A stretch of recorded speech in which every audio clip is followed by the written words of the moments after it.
Hey there. You're watching this video because perhaps you've seen the recent allegations against me that I strangled my ex-girlfriend. Threats stopped working of her threatening me.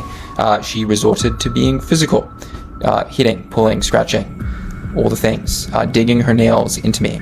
And her being physical was an open secret among her sisters, and it was an open secret among my friends. Like, we spoke about it extensively. With her sisters in particular, early on in the relationship, they said, "Have you ever seen Evelyn go crazy?" I said, "I have." And they said, no, like really crazy. And I was like, I know what you're talking about. Alright, so picture this.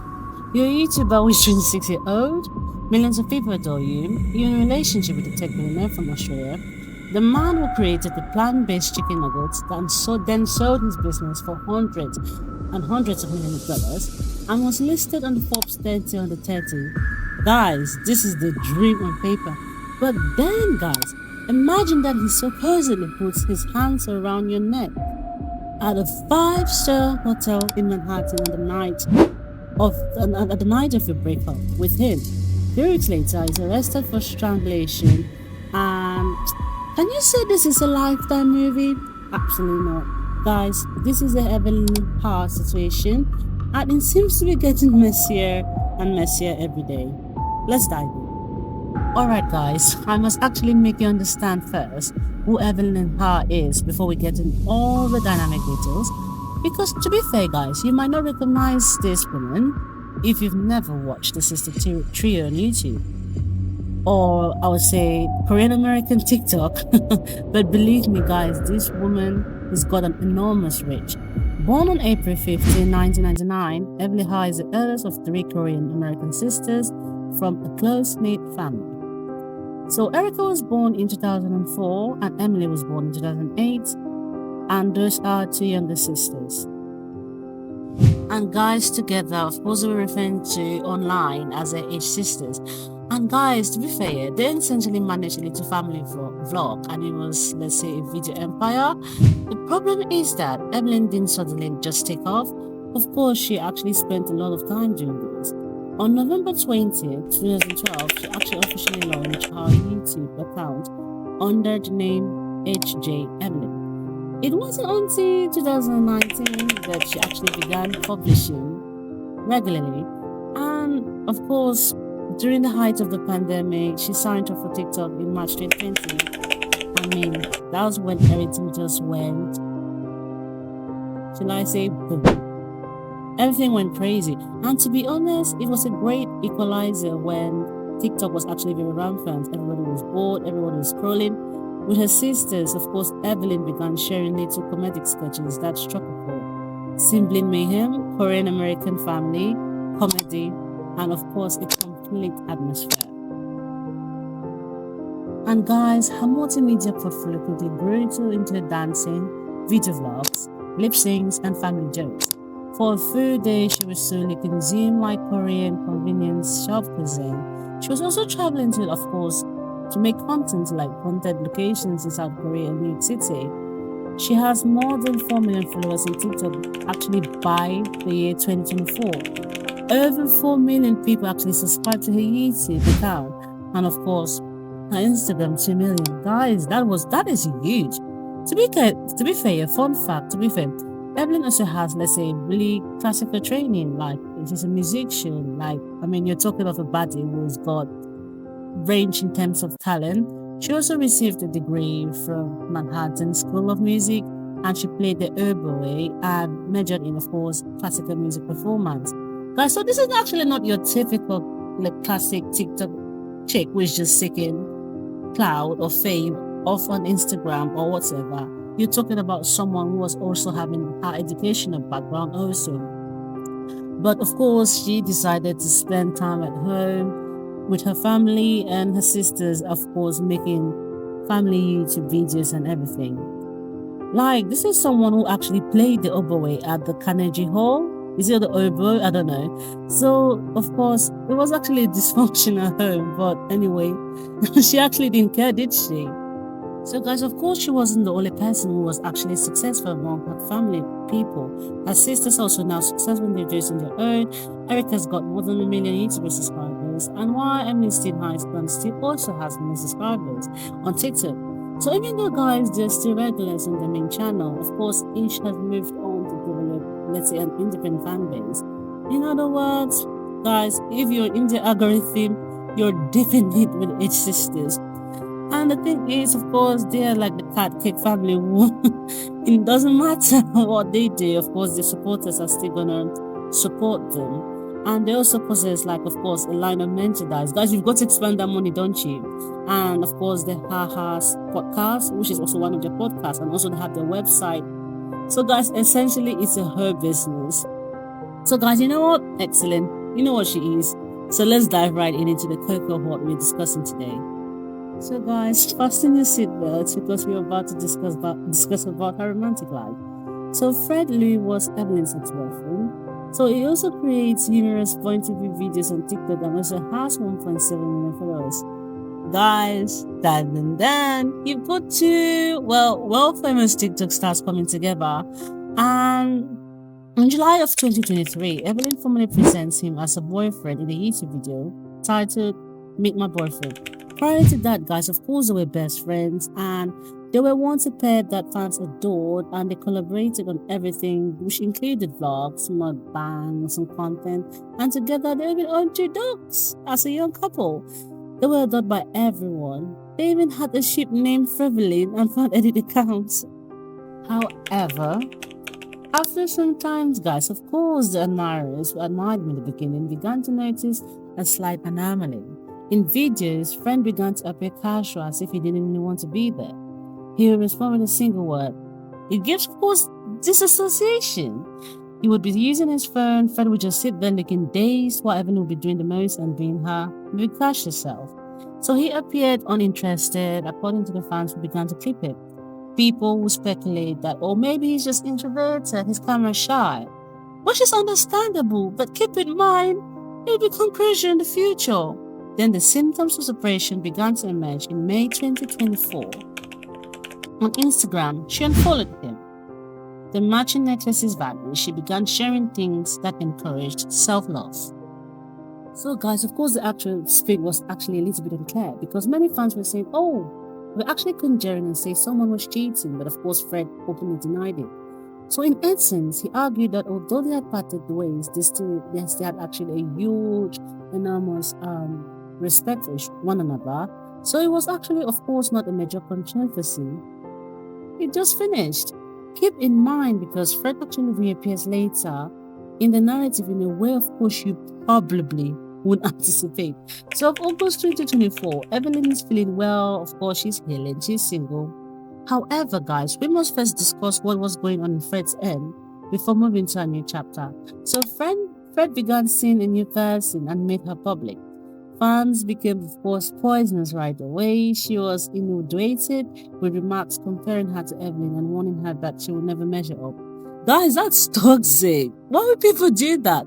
Well, anyway, so eventually, Evelyn, of course, had to intervene and publicly advise her fans to move her and stop discussing her past relationships. Then, guys, came 2024 September. The video that Evelyn posted was called A Boy Flew Me Out on a Private Jet. The next individual she introduced has a blurry face and, of course, refers to him as a mystery man. They have been pals for years, she claims, of course, and that they just got back in touch. The strange thing, in the video after the video, she continued to obscure his face. He appeared in backdrop shots, trips, and vlogs. Of course, fans eventually went into full detective mode and used social media hints to identify him. Of course, guys, her fans were actually great at detecting, and the mystery man came out to be Ben Pasternak. He became, of course, officially her public lover once the blur eventually disappeared. At the point, the internet did what they always do.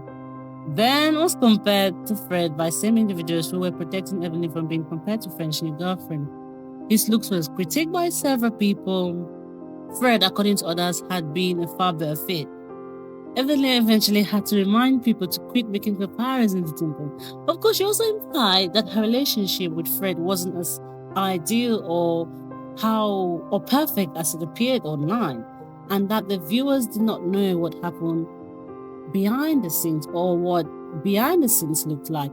It also goes back, of course, guys, this is what I always say, it always goes back to how people view relationships on social media. It's always a place where people perform, of course. Of course, guys, people didn't actually give that remark much thought after that time, and people, of course, did view it differently in retrospect.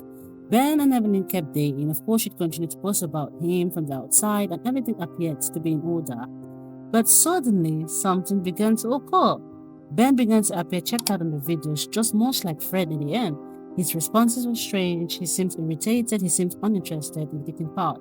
Ben, however, also began saying things that many viewers found odd, unsettling in contrast to Ben. So guys, you must be familiar with Ben Pasternak in order to be able to comprehend that.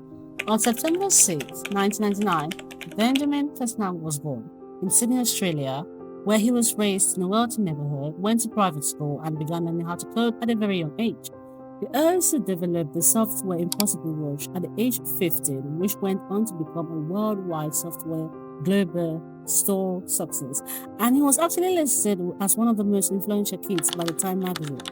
Later on, he left high school, relocated to New York, created the video chat app Monkey, and went on to co-found Simulate.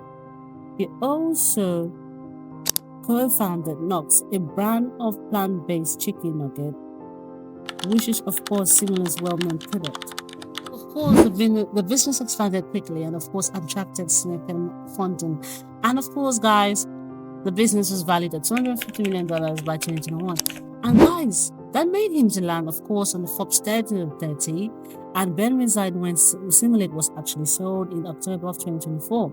Then he changed his focus to cryptocurrency. He founded Cloud, a Web3 business, in January 25. After several rebrandings, the initiative actually became Believe. The project was under legal examination and dispute by the end of 2025. Several types of misbehavior pertaining to token launches and investors' losses were asserted in a lawsuit that was filed in 2026. The matter, of course, is pending, and Ben has refuted the accusations.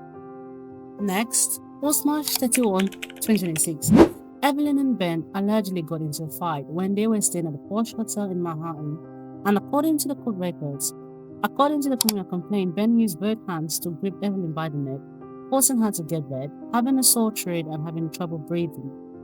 Additionally, bodily injuries had also been sustained during the encounter and was also alleged in the lawsuit.